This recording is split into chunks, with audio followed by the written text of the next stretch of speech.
Ladies and gentlemen, boys and girls, children of all ages, welcome to Robert Sports Show. I'm your host, Robert. Alright, NTT Indy Car Firestone Grand Prix of St. Petersburg preview. Yes, I'm jumping into the IndyCar realm. I've done a few over the years, never consistent with it. I'm going to try to be consistent this year and kind of watch and follow more and kind of learn more about IndyCar. You know, if you're new to Robert Sports Show, all about NASCAR, pro wrestling, football, so it's like kind of dipping into IndyCar this year with the doubleheaders that IndyCar has with the Truck Series this weekend at St. Petersburg and then next weekend at Phoenix. I know one of the IndyCar champions, Pato O'Ward, had expressed some frustration regarding the IndyCar sharing the weekends with NASCAR. He said, tired of IndyCar being like the support race. Feels like IndyCar acts as a sideshow during these events weekends. With acknowledging it's good for fans, he emphasizes not ideal for IndyCar. Well, you know, I'm glad drivers like Pato O'Ward and IndyCar can speak their mind, and that's awesome, you know, and I'm not trying to discredit anything he's saying here. He talks about the expressed dislike in the doubleheader format, IndyCar and Truck Series, IndyCar in the other category, which mentally it feels like a support race. And I can't disagree with him to a point, because I know when I've done some fantasy booking on NASCAR schedules and talked about maybe doing an IndyCar weekend, who's the main event?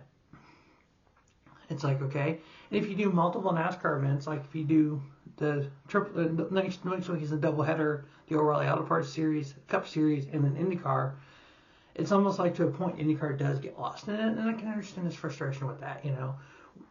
You know, as an IndyCar champion, he wants IndyCar to be the primary. And just, you know, well, NASCAR is the same way. I actually think it's good for the sport, and here's why. For both of them, for IndyCar as well. I'm a prime example. Me doing these videos every week. So this is one of 18 races.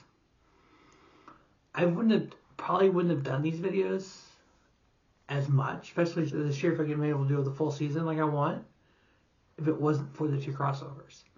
Because here in Townsend Bell, on the Truck Series race, with Dario Franchitti in it and James Hinchcliffe in it, and I know Hinch and Townsend Bell are the announcers for IndyCar, because I follow enough IndyCar to know that. So it's like, oh, okay, you know, and so I'm listening to Townsend Bell be so prepared for the Truck Series. When I tune into IndyCar, I know how prepared he is. I know how good he is.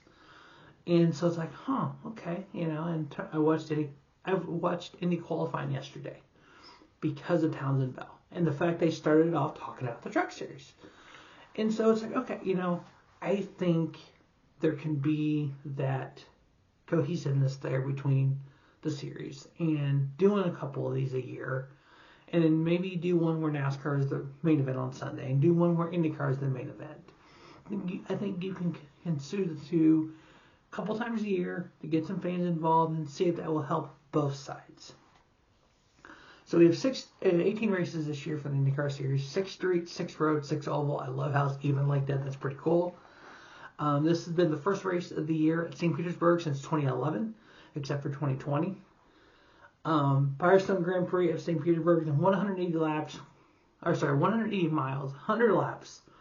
2 of the last 4 races have only had 1 caution. So now that also changes so much strategy with only 1 caution. You must use 2 soft and 1 primary. I think it was, who were they talking to? I saw an interview with one of the drivers. I want to say it was Marcus Erickson. No, it was Marcus Lundstrom, or whatever. Okay, yeah, I'm good. I'm still learning names, guys. And he talked about how fast they were on the primary. So I think that's going to make an effect as well. And that in and out lap, I know that's going to be a big thing as well. 14 of the last 16 races at St. Petersburg have 5 or less cautions. Only 2 of the last 15 has the pole winner won. So yeah, starting on the pole, like Scott McLaughlin is, doesn't actually guarantee you a win. But he's done it though. He's one of those 2. Last year I thought it was kind of unique. 1-2 was Polo and Dixon, Chip Ganassi Racing. 3rd and 4th was Newgarden and McLaughlin, Penske Racing. And then 5-6 was Andretti, Erickson, and Kirkwood. Sorry, I can't remember handwriting. Kyle Kirkwood. So you had 3 teams in the top 6, 2, 2, and 2. I thought that was kind of neat. All right, so what I typically do, at least on the NASCAR side, I'm going to try to do this on the IndyCar side as well. Obviously, talk about the track we're going to, which is St. Petersburg Street Course. Average running position. Now, I wasn't able to find any website that had this. I actually reached out to Bob Pockers on X about it, and a fan jumped in and actually gave me the information I was looking for. I was looking for the average running position at St. Petersburg. So I can kind of talk about that. He actually gave me the last 4 years. It was exactly what I was looking for. And so if anybody knows that there's a website out there somewhere where I can get this information for the next 17 races, that would be epic. Because I know on NASCAR they have a site that you can go to that has that stuff. And so it's like, I kind of want that and kind of talk about that kind of stuff. I was actually going to trying to find out what to say here.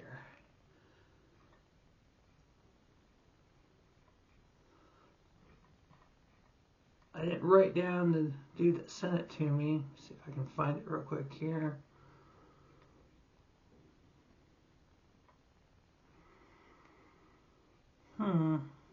Apparently I'm not good at finding stuff on X.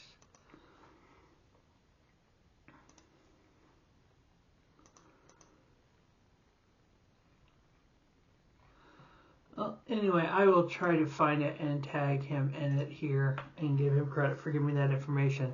So the last 4 races at St. Petersburg, the average running position for those 4 races: Scott McLaughlin 4.52, Alex Palou 6.3, Scott Dixon 6.85, Pato Ward 7.7, Joseph Newgarden 8.25, Marcus Ericsson 8.3, Marcus Armstrong 9.56, Alexander Rossi 10.17, which I believe he's starting last today, so he's got a long way to go. Rinus VeeKay 10.52 and Will Power 11.62. Average finish in those 4 races for the St. Petersburg Street Course: Alex Palou 3.75, Scott Dixon 5.0, Pato Ward 6.5, Will Power 9.5, Graham Rahal 9.15, Marcus Ericsson 9.75, Alex Rossi 10.0, Rinus VeeKay 11.0, Scott McLaughlin, even with a win, 11.25, and then Christian Lundgaard 11.0.